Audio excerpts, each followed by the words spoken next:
Masih dari Kota Ambon, Tribuners, terungkap pencuri sound system mobil di Ambon pakai modus pecah kaca untuk jalankan aksinya.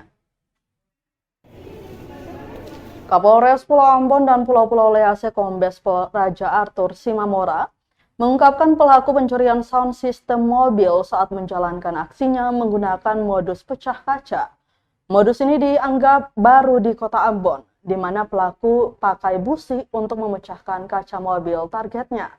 Diketahui aksi pria berinisial SS alias Oka di Kota Ambon akhirnya terhenti begitu dilaporkan salah seorang korban berinisial ML.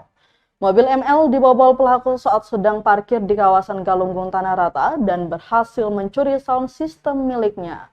Tugas polisi dipermudah dengan beredarnya sebuah video penampakan pelaku yang tengah berada di salah satu kafe di ujung Jembatan Merah Putih atau JMP sekitar 31 Mei 2023 lalu. Satreskrim Polresta Pulau Ambon dan Pulau-Pulau Lease pun bergerak cepat menyelidiki keberadaan pelaku.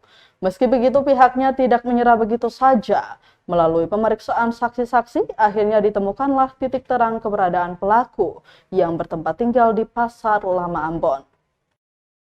Kejadian serupa di kota berjuluk Manise ini, Tribuners, Arthur mengimbau agar masyarakat lebih waspada.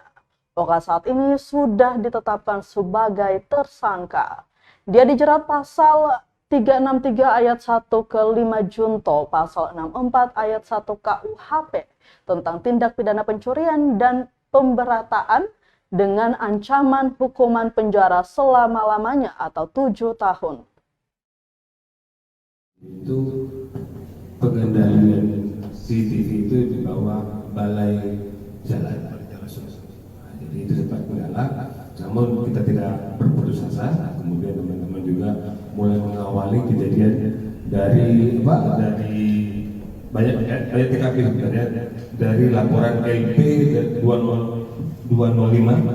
ya 6 Romawi 2023 itu terhadap korban Ibu Miraya Tirta Cina, ya, kejadian di Tanah Rata.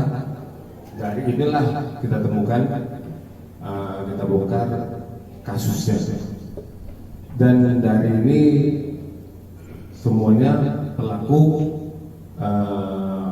atas nama SS, ya, SS, karena dia juga baru keluar dari lapas bulan April kemarin. Kemudian dia tinggalnya di Pasar Mardika, ditangkap tanggal 2 Juli. Terima kasih sudah nonton. Jangan lupa like, subscribe, dan share ya.